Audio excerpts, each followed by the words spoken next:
Hey, what's up, everybody? This is the Ex Nihilo podcast. I'm Eddie.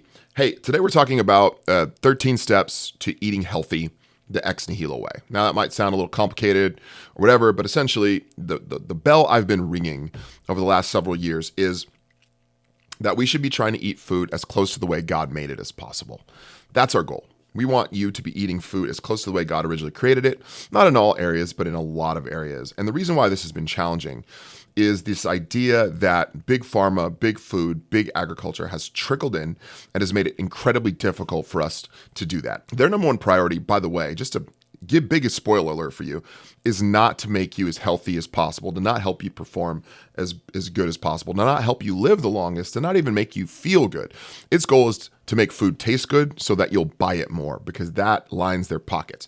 That's their big objective. So they've changed the way we produce food. They've changed the way we've raised cattle. We've raised pigs. We've raised chickens. We've grown crops. We've grown fruit, in order to line their pockets with as much money as possible. That's their ultimate goal. I hate to break it to you, but not everyone has altruistic motives for everything they do. So these 13 things are going to help you sort of combat that, to eat as perfect as you possibly can. Now, I do think that if you follow these 13 steps, that this will be your best bet to feeling good, performing good, and living as long as possible. That's my ultimate goal for you. I'm trying to help. So let me start off with 3 pillars of Ex Nihilo. These are 3 things that I want you to get out of eating this particular way, and then we're going to get into these 13 steps, okay? So the first thing is well-being. I want you to feel good living. I want you to experience life well. I want you to live optimally. And the food that we eat today, typically, especially if you eat in the center of the grocery store, you're eating Oreos, you're eating Kellogg's cereal, more on them in a minute. If you're eating some of the packets of oatmeal and you're going to McDonald's and you're eating Pizza Hut, you're not going to feel good. You may feel good for a moment. That serotonin may hit you, the dopamine may hit you as you eat that food in the moment. But I promise you, long term, that is not going to be what's good for you. I want you to live well. I'm convinced that most of us have never lived and felt optimally ever, because we've always been so bogged down with things like brain fog and stress and headaches from all the junk we've been eating. So I want you to feel good long term, okay? That's the goal, well-being. The second pillar is the pillar of longevity. You know, a lot of the Christian rebuttal to, to eating well is, listen, I don't really want to think about my diet. I just want to go out and do God's mission. And I would say, I think that's great. I want you to do God's mission too. I want to do God's mission. I want to go forth and make disciples of many nations, let's say Matthew 28. Okay, I want you to do that. I do think that what you eat actually creates and shrinks, shrinks your time on earth for you to be able to do that. So you're thinking about it in times of minutes and hours in a day. And I'm thinking about this in terms of years. I actually don't think you can live as long if you eat poorly and you eat junk. It's just the same as like putting quality fuel in a sports car. If you're putting premium fuel in a sports car, it's going to last a long time, right? That's the goal. I want you to be around as long as possible. I want you to be able to do the mission. I also want you to be around for your family. This is really important to me. I have family members that have chosen to eat poorly for their entire lives and have passed away or gotten really sick as a result. You may also have that as well. I want you to be around for your sons and daughters. I want you to be able to dance with your daughter at her wedding, or dance with your son at their wedding. If you're a father, walk your daughter down the aisle, give her away in marriage. I want that for you. I also want you to be able to pick up your grandkids and even, God willing, your great grandkids as you're here on earth. And I also want you to be around as long as possible for you. The truth of the matter is, we are living longer today in society. But because of modern medicine and some of the challenges around medication and big pharma, we are living a long time as a result of some of that stuff. It's extending life in quantity, but it's not leading to that quantity as well. And so I want both of those for you, okay? Longevity is incredibly important to me. So well-being, longevity, but also performance. It's one thing to be around. It's another thing to be around performing well, right? We talk about quantity of life. We want you to also have a high quality life, and we want you to be able to perform well. For me, I'm a pastor. That means I'm a public speaker. That means I'm typically someone who acts like a CEO. So I lead an organization, help lead our staff alongside our other leaders and elders. I also am sort of a master of ceremonies of sorts. I have to do weddings and funerals. I also am a counselor. I help people. I'm a coach. I coach people in their health and wellness as well. I also have a family. I have 4 kids and a wife. I've got to perform well. I've got a busy life, and you may have a busy life too. You may have a job. You may have a family. You may have friends. I want you to be able to perform at the highest level possible. So the Ex Nihilo way, so to speak, these 13 steps, is going to help you sort of sit on this 3-legged stool well. You're going to feel good, well-being. You're going to feel great. You're going to live a long time, longevity, and you're going to perform at a high level. That is the philosophy that Ex Nihilo leads to. And I do think God designed food to be nourishment for us to do those 3 things. Now, of course, another rebuttal would be, well, what if God calls me to go get martyred in Saudi Arabia or something for Jesus? Okay, fine. Go do it if you feel like God's calling you to do that. If you feel that's what you're led to do, of course.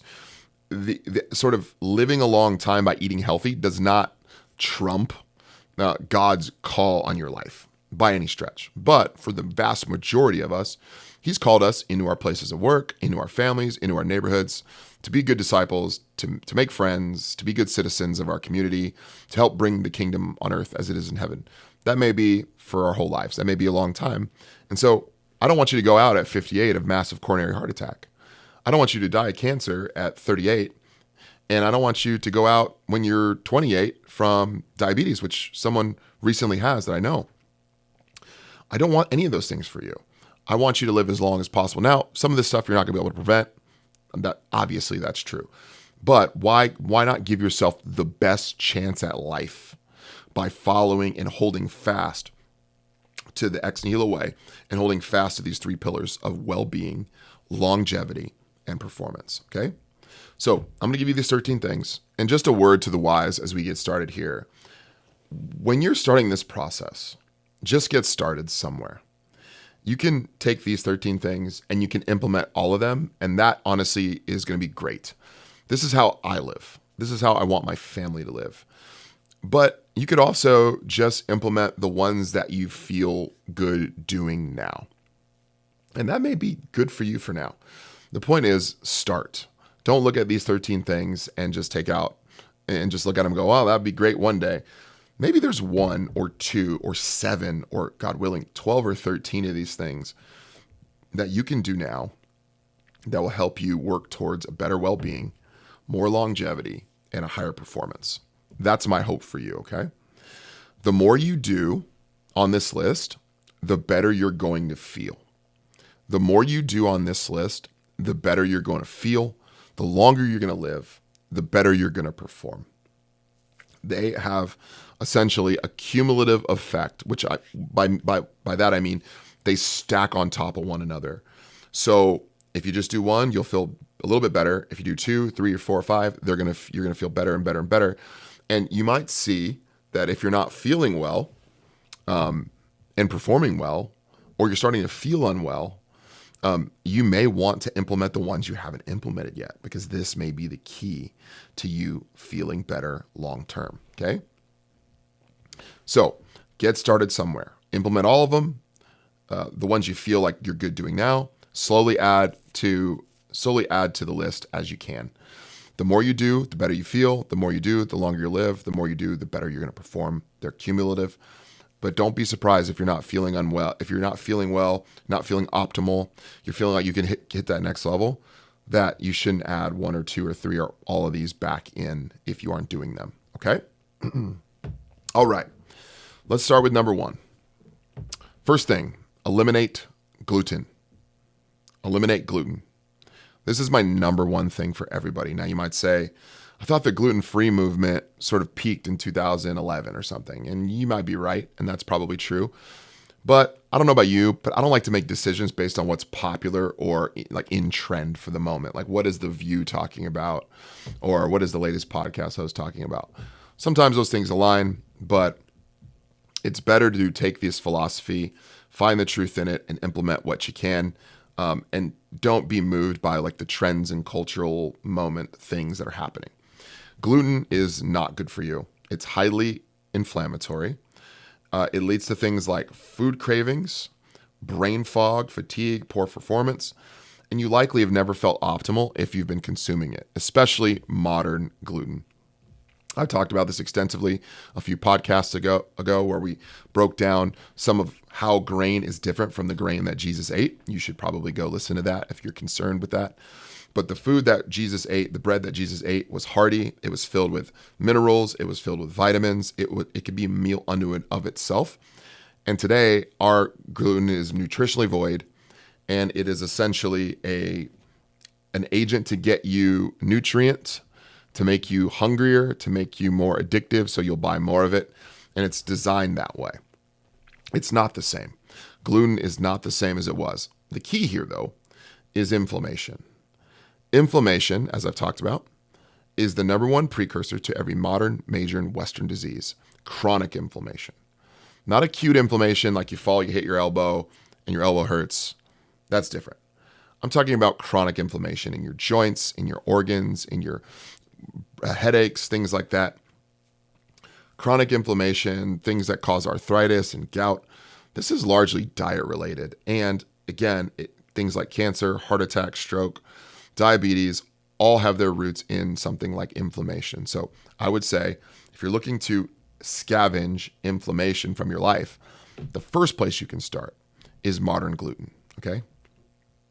If you are interested in saying, well, Jesus ate bread, so I should maybe eat bread too, I would go listen to my last podcast on some of this stuff, hear the differences between the two breads, the bread that Jesus ate and the bread that we eat, the nutritionally void bread that we eat.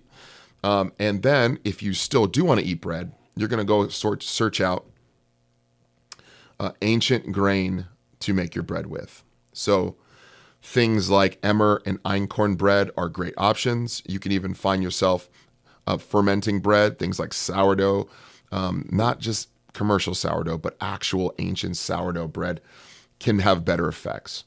It doesn't mean, though, you shouldn't still eliminate it. This is why I always recommend food sensitivity tests and food allergy tests, because not everyone's created equal, and you still may need to remove it, even if, let's say, it's the sort of bread that Jesus ate or something like that. Eliminate gluten. The second step, remove junk oils. Now you're going to hear guys like Paul Saladino talk about this on Instagram, and he's right. It's funny. Paul Saladino used to be the carnivore guy. He wrote that book. I think it's called The Carnivore Code or something like that. Paul has definitely evolved on his philosophy, and he would tell you that. He used to be just eat meat guy, meat and salt and organs, and now he's added in things like eggs and kefir, fruit, which is a huge difference from what he was earlier. And I think that's great. As the facts and as your knowledge changes, so should you. And so I applaud him. I learn a ton from Paul Saladino. But one of the bells he's been ringing from the very beginning is removing junk oils. Now this has been true for a long time, and it should always have been true. These things are highly inflammatory. Things like corn oil, soy oil. By the way, the two biggest products produced in the U.S. in agriculture are soy and corn. Okay, and then you throw in a third, canola, or AKA rapeseed oil. It makes a lot of sense why we don't want to call it rapeseed for obvious reasons, but it was produced in Canada, so they called it canola oil. I think that's absolutely fascinating marketing strategy from Canada. Good for you. But all of these oils are absolutely destroying us, and we should avoid them. We should avoid them at all costs because they are so damaging to us. They are frustrating to us. They do hurt our bodies. They are inflammatory. You should also work to avoid, let's start over, corn oil, canola oil, soy oil, soybean oil, but also omega-6 inducing fats like flaxseed oil and pressed peanut oil. These are polyunsaturated fats. They can become very unstable in production, and they're going to make you inflamed. The government has worked really hard. The food pyramid, you got guys like Ansel Keys, who produced the original study that got people off of saturated fat and sort of turned us on to these oils. These oils hurt your body, but I will also say that big food is in on these as well. So big food, companies like Monsanto who produce a lot of these different oils, or at least the crops for the oils, Crisco, all these different things. All these foods are being produced and manufactured in $1 billion industry, and they're financially motivated to get you to eat them. And so what that means is that they'll likely solicit and pay for studies that confirm that their foods are good for you. These foods are not naturally occurring oils. They are not something that God had originally created. This is mankind getting our grubby little hands in on this and trying to increase financial gain as a result. It's been said that Crisco, one of these oils, was created, a hydrogenated oil, was actually created by Napoleon. That's something in order to feed his people on these long trips, because they needed something that would last a long time. And this is food that the very lowest of society would eat in order to just keep you alive. But it was never meant to sustain a healthy lifestyle. Okay? Remember, we're on a journey to rid your body of inflammation. If you want to rid your body of inflammation, look no further than junk oils. And this stuff's hidden in everything. You might go into the grocery store and pick up a health bar, like a health bar, or and it looks healthy because it's got like a earth tone package. And so you're like, oh, this is healthy for me because it has seeds and nuts. And then you look at the back and its first ingredient is like soybean oil or canola oil. That's destructive for your body. It's absolute trash and you should not eat it. So eliminate gluten, remove junk oils. Third, stop eating sugar. Now I'm going to break some hearts today. Oh man, Uncle Eddie is going to break your heart. But here's the deal. Lots of sugar produces inflammation in the body. Inflammation is one of the precursors to every modern major and Western disease. It's also packed in excess to most all junk foods. Things that shouldn't have sugar in them, that have no business having sugar in them, have sugar in it. Sugar equals inflammation for the most part. So keep your sugar down unless it's certain fruits, but not in high quantities. More on that in a second. Number 4, healthy fats. Add healthy fats back into your diet. We talked about some of these studies that were produced a long time ago around why we were trying to get saturated fats demonized in society and how it happened based all on a flawed study by a guy named Ansel Keys in the 1950s and 60s. And as a result, the American Heart Association and lots of others decided that saturated fat was bad because it raised your cholesterol, and cholesterol essentially was present in people with heart attacks. A lot has come out since. There's a great book by a woman named Nina Teicholz called The Big Fat Surprise, Why Meat, Cheese, and Milk Belong in a Healthy Diet. I encourage you. It reads like a thriller. I would read that book. It's a great book to read on a plane. But it talks about how big food, big pharma, big agriculture has all gotten its hands in on these studies and has tried to continue this message and press forward this message that saturated fat is bad to then sell on the back end some of these oils we just talked about. But saturated fats we know is good. Actually, there's a story going around from one person who said that they actually spoke against the studies that I just talked about. And the president of the American Heart Association was there. And they were telling these stories and they were saying why it's all bad, why saturated fat is actually good for you, and why these other oils are bad for you. And the president of the American Heart Association stood up and said, oh my gosh, what's going to happen, right? And she says, oh, this is all true, but no one is listening to us because it's just so embedded in nature now that this stuff is, that hydrogenated oils, polyunsaturated oils are good for you, and so they couldn't get it out. It's like it's in the water now, right, so to speak.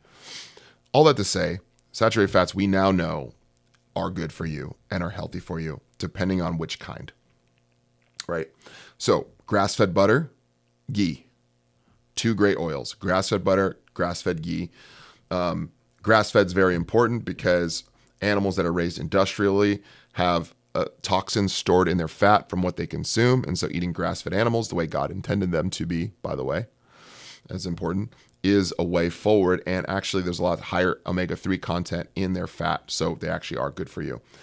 If you're in a pinch and you can't get to some grass-fed butter, it's better off to not eat industrial butter, okay? Foods like coconut oil, like I said, MCT oil, which is essentially medium chain triglycerides. It's the higher chain content in the coconut oil. So like C6 and C8 chains, MCT oils, are really good for you. I prefer brain octane oil, which is a brand out there you could go for. Foods like avocados are good sources of healthy fat as well. Healthy fats like omega-3 are good. So wild caught fish, great. Wild caught fish oil supplements can be good, but you have to be careful because some brands actually sell rancid fish oil supplements, even if they say wild on it.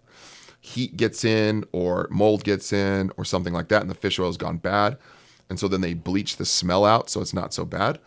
A good way to know if you've got yourself a rancid oil, fish oil supplement, is if you get like the fish oil burps that are sort of coming up. That's usually a telltale sign you've got a rancid oil. So be careful for those. You can always go with krill oil. Arctic krill oil is really good and has high quality fats, the DHA and APA fats. I would aim in that direction. Healthy fat is good for you. Healthy fat leads to good hormone profile. So if you're looking to regulate hormones to keep yourself healthy, testosterone, estrogen, progesterone, this sort of thing, a saturated fat adds to that. It turns out, though, that some of the food that we take for granted that has removed this fat has a seedy history, a seedy underbelly history to it. There's a guy named Dr. Kellogg. His name may be familiar to you.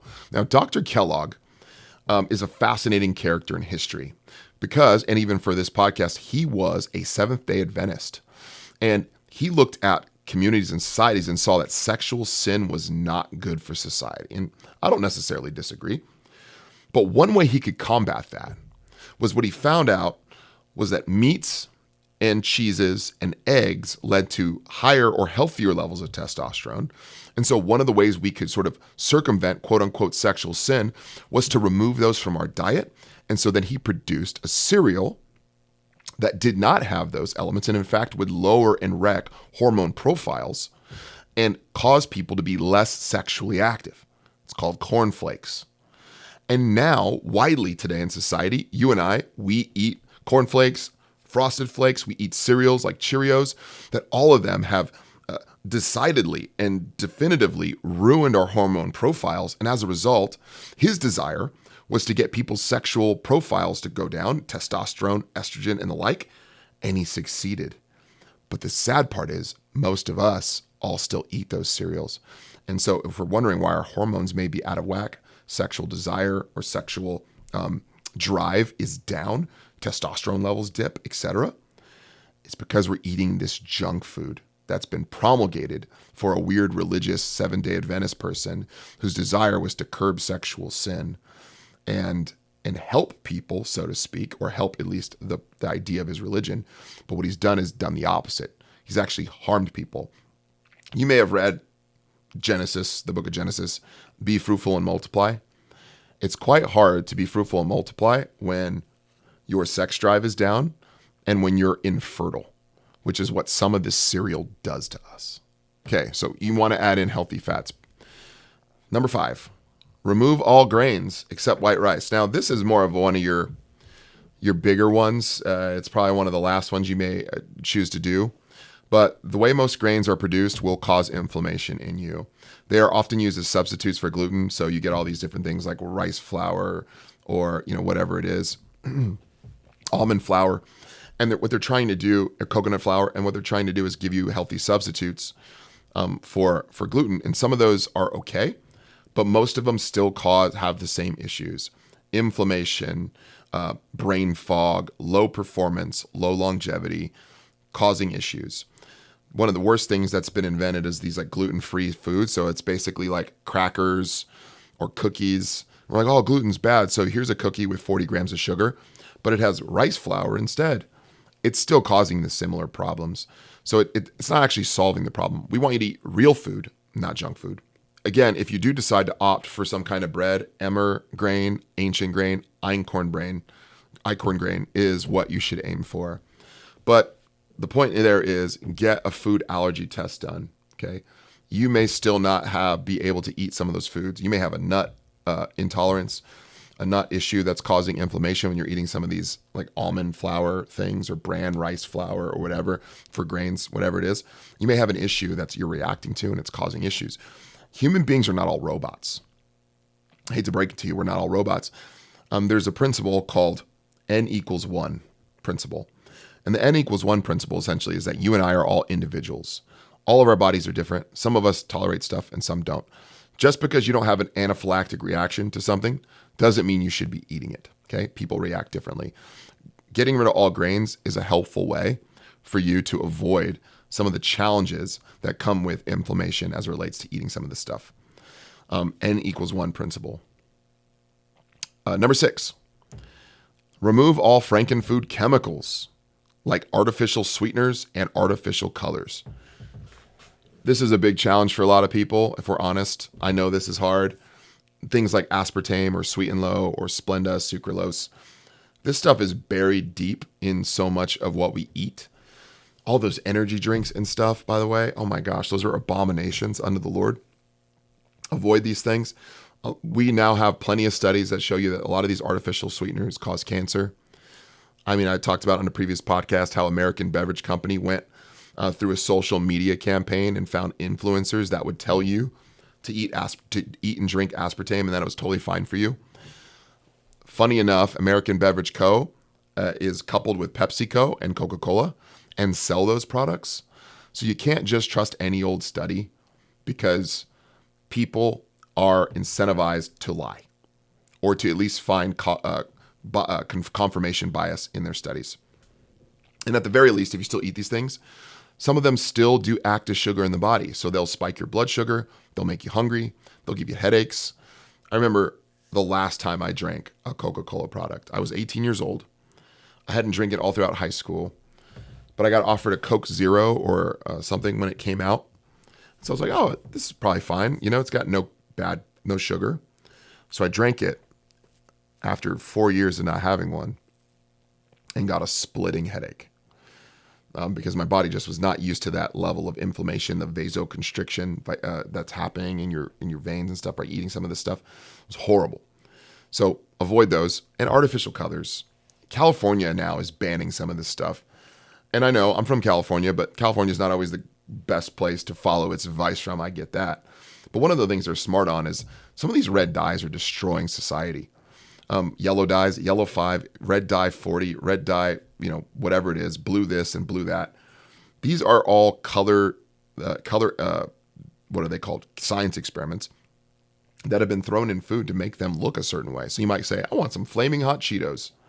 Well, they're red because they've got red food dye and all this stuff, right? This stuff we know is causing behavioral issues, things like ADD, ADHD, but it's also causing inflammation, things like cancer. These things are everywhere. Sodas, cereals, protein powders even. Just because it's a protein powder does not mean it's healthy. Gelatin, candy, gum, confections, certainly energy and sports drinks like Gatorade, things like that. Avoid that junk food.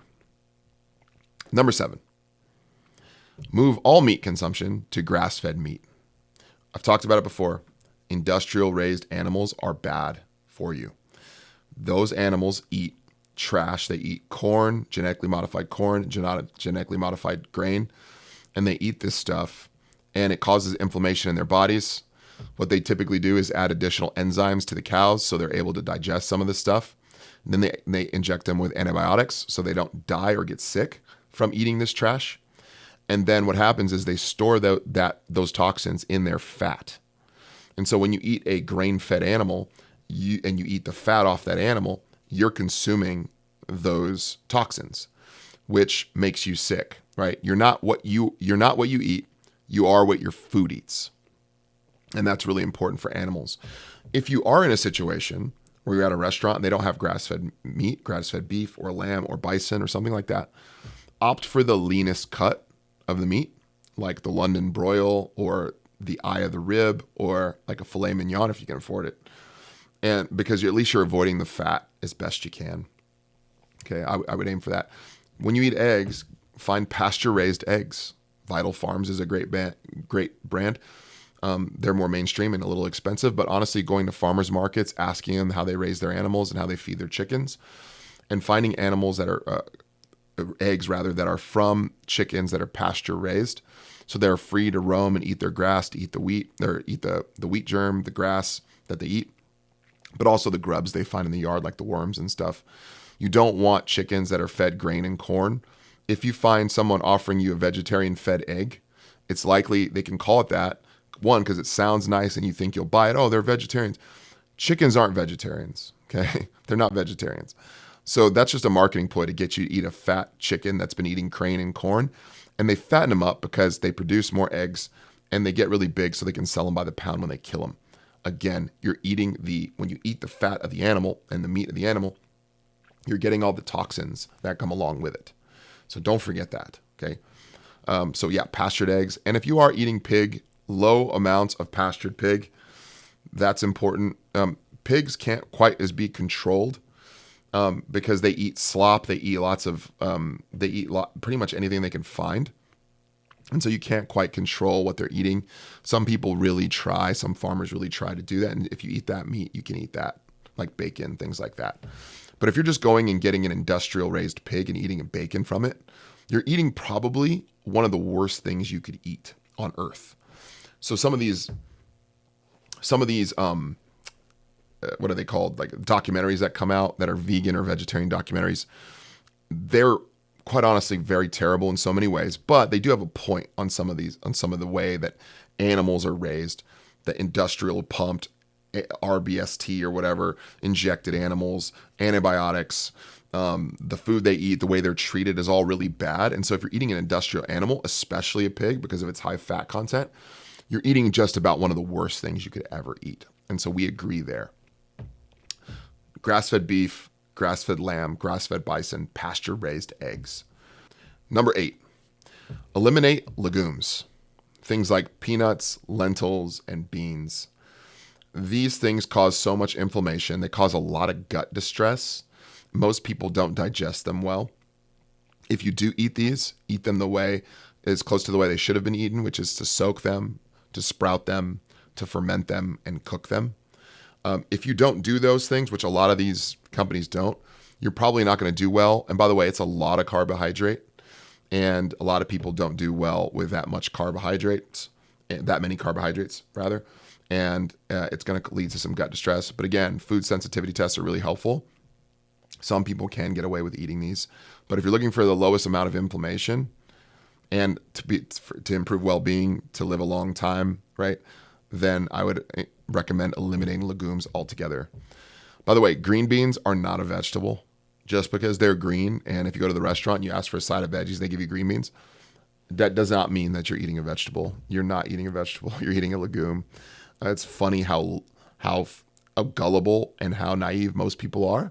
We believe the best in people, and that's a good trait generally. But when it comes to your diet, it's helpful to take matters into your own hands and to make sure that people aren't taking advantage of you or hurting you on accident, which is what happens when people give you legumes and telling you they're vegetables. Number 9, remove industrial dairy.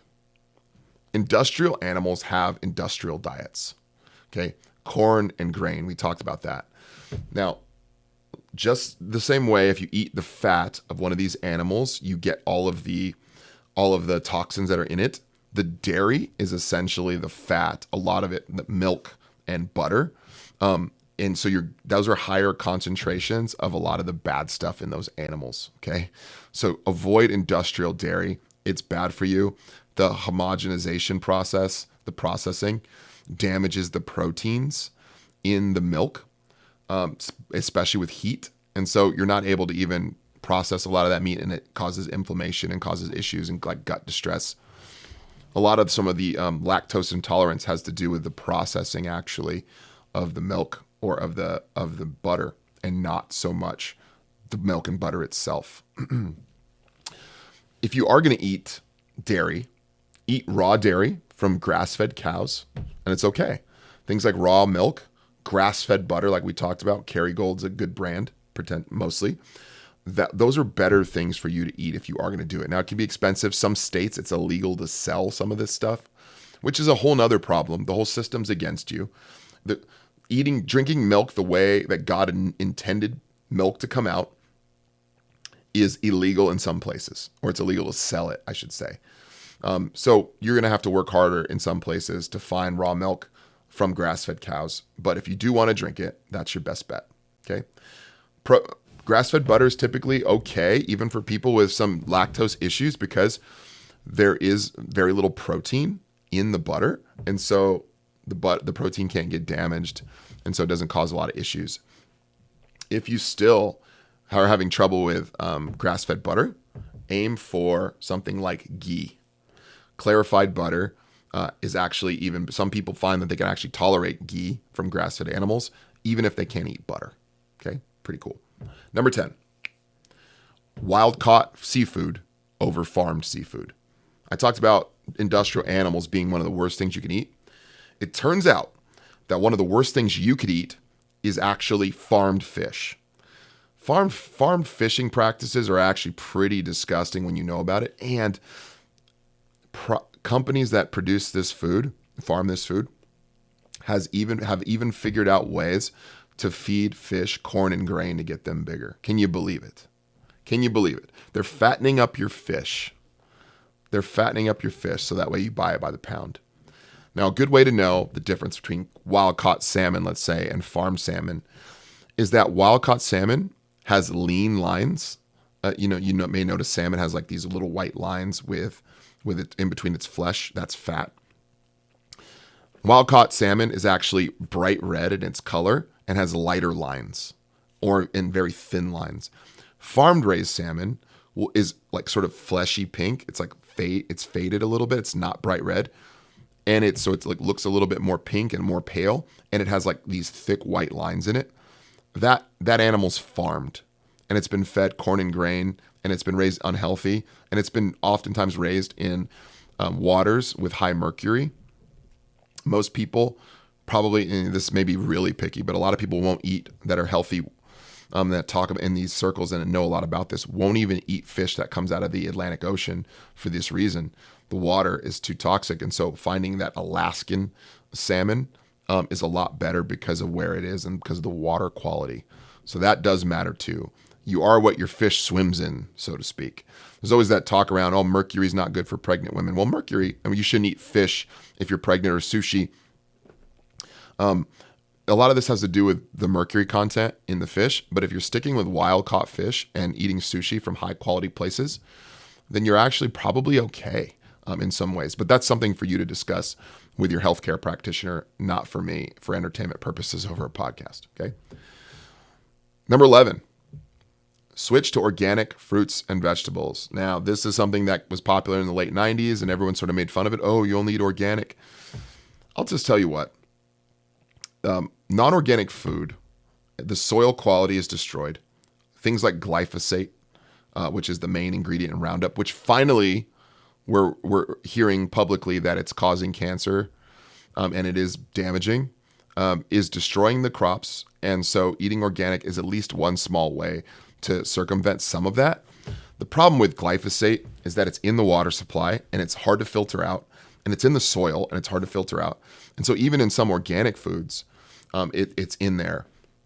You talk about things like wine. Wine is one of the biggest culprits of glyphosate. So glyphosate sprayed on it to avoid weeds, also kills bugs. They'll spray these like bug repellents all over the crops with wine, but also with food. And so that way bugs won't get at the crops or animals won't get at the crops. The problem is you ingest that stuff. So then you go ahead and eat it. And what do you think that's going to do to your gut biome and your gut bacteria? It's like dropping an atom bomb on your gut bacteria. Dr. David Perlmutter talks about your gut bacteria has a lot to do with your brain, and how your gut biome actually has a lot to do with the way you think, the way you feel, and the way you act. You have to be careful, okay? So switching to organic fruits and vegetables helps this. Now, there are some that you're okay to eat, even if they're not organic. So as is the case every year, you'll actually notice that they put out a new study, which is like the 2023 Clean 15 and the 2023 Dirty Dozen. And the difference is the Clean 15 is the 15 foods you can eat regardless of whether or not they're organic or not. So if you're looking at ways, I want to save some money, this is one way you can do that. You go find the Clean 15 and you avoid the Dirty Dozen. So let me give you the Clean 15 while we're here, okay? These are the 15 things you could probably eat because they have a tough outer peel or husk or shell, and that's going to get removed anyway. So here they are. Number 1, avocados. That's right. You don't have to eat an organic avocado. Now, I'm venture to say that an organic avocado tastes better and probably is going to have less exposure to some of the stuff that we're talking about avoiding, but you can eat an avocado. I'll give you a few more. Sweet corn, pineapple, onions, papaya, sweet peas, which again, I'm not saying you should eat peas as a legume, but it's there. Asparagus, honeydew melon, which honeydew is like the filler of all melons, and it's really high in sugar, but it is one of the Clean 15. Kiwi, cabbage, mushrooms, mangoes, sweet potatoes, another great food for you to be eating consistently and is much cheaper when it's not organic, watermelon, and carrots. So you can eat some of these foods here, the Clean 15, and you're going to remove the outer part of it regardless, or it's grown in such a way that it's not affected by some of the toxins we're talking about. Now, the Dirty Dozen. This means this is the list that indicates which crops tend to be treated with the highest volume and variety of pesticides. And so, while carrots probably aren't a main target for a lot of, pests, let's say, some of these are, and so they spray them heavily, and they are the riskiest for your human health as a human, right? Okay, so what are they? For 2023, strawberries, eat organic strawberries, guys. Spinach, kale, collard and mustard greens. Kale, honestly, I would avoid some of these unless they're lightly cooked, and that's for another podcast, but you can eat those too, or you should eat them only organic. Peaches, pears, nectarines, apples, grapes, bell peppers and hot peppers, cherries, blueberries, and green beans. Okay, so if you're going to eat any of these, just know that you should go for organic because they have the least exposure to some of the pesticides and some of the glyphosate type stuff that we're talking about that is harming humanity, causing cancer, and is going to lead to a lack of longevity. Okay. Number 12 out of the 13 steps is to keep fruit eating and consumption down. Now, this is a huge bummer for a lot of people, but again, sugar is problematic even in some fruits. Now, avoiding higher sugar, higher fructose fruits is optimum. So there are some fruits you should consume and consume a lot of because of their phytonutrients, because of the good stuff that they have. Things like citrus fruits, high in vitamin C, grapefruit, lemon, lime, very good fruits to eat. Oranges have higher sugar. You may want to be careful with nectar, sugar, like things like that. The little cuties or whatever, avoid those perhaps, but are okay in small quantities. Choose the citrus and berries. Berries are great, obviously, the antioxidants, and blueberries, blackberries, strawberries. But remember, eat those organic. Choose those over fruits like apples because apples are typically higher in sugar. Fructose is problematic in a lot of ways because it goes right into the liver, and so 30 grams or less of fructose is ideal for many people. I would venture to say that eating as less fructose as possible is good, and you might even work to cut it all out altogether. Okay, and here's the last thing for you: avoid too much protein. This is something, as someone who's a former professional athlete, college athlete, and people that come from the bodybuilding world, people that are like high weightlifters, people in CrossFit, they tend to overeat protein, and you should be careful with too much protein. Too much protein makes you inflamed. Your gut can only process 30 to 50-ish grams of protein on a meal anyway, and it'll lead to gut distress if you don't. And things like gluconeogenesis. So what is that? Well, if you're on ketogenic diet, your body actually it's very efficient. If you only eat high amounts of protein, it can work to convert protein into glucose. And it's a very inefficient process, and it makes you feel like junk. So you want to avoid eating too much protein that way. So aim for 0.8 to 1 gram per pound of body weight. Let me say that again.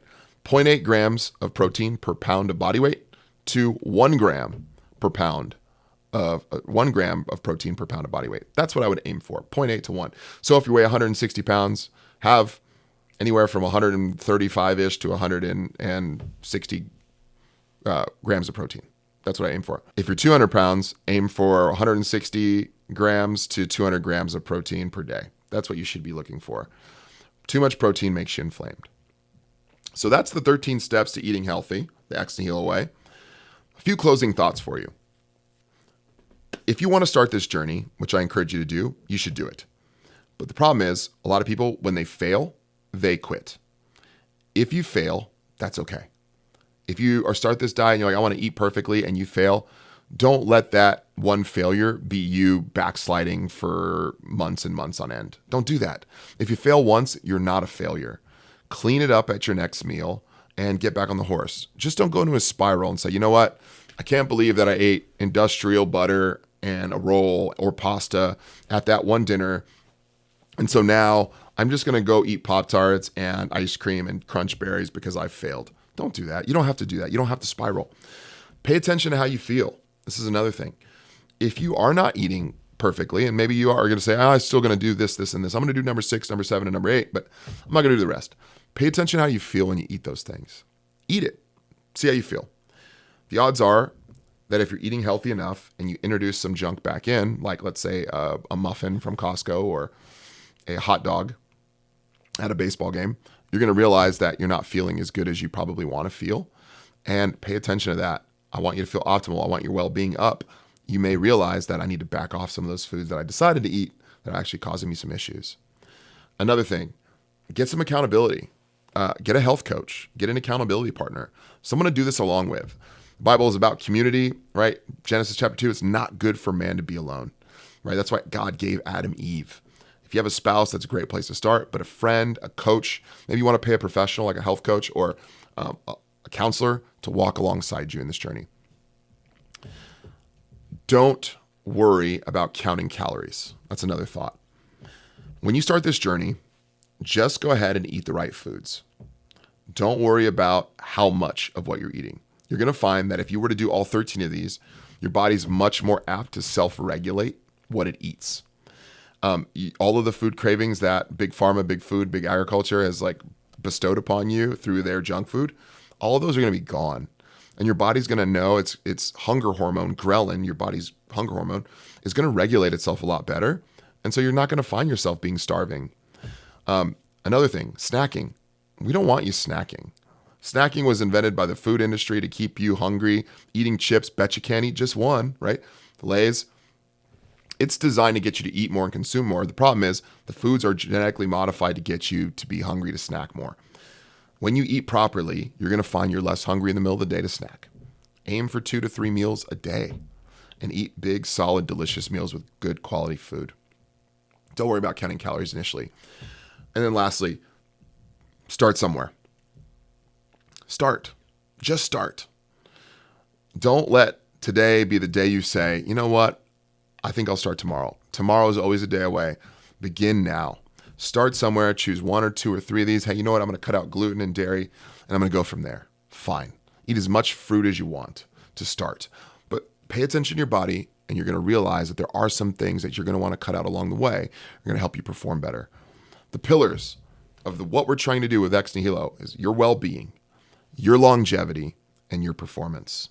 Those are the 3 things I want for you. If you follow these 13 steps, you might find that you're feeling a lot better and you're well on your way to doing those 3 things. That's today's episode. One thing I do want to note, I am starting soon some coaching, some personal coaching. I've been doing some of this informally on the side for a long time, but I'm starting up a formal process. And so keep an eye out for that. If you're interested in doing some wellness coaching with someone with a biblically based worldview, that someone can be me. So keep an eye out for that. It's coming soon. Also, if you're on YouTube and you're watching this, hey, like this video, subscribe to my channel, and send this out to somebody who is interested in knowing more about biblical-based wellness principles. If you're on Spotify or Apple Podcasts or Google Podcasts, Give me a follow or like or subscription, and I will see you guys on the next one.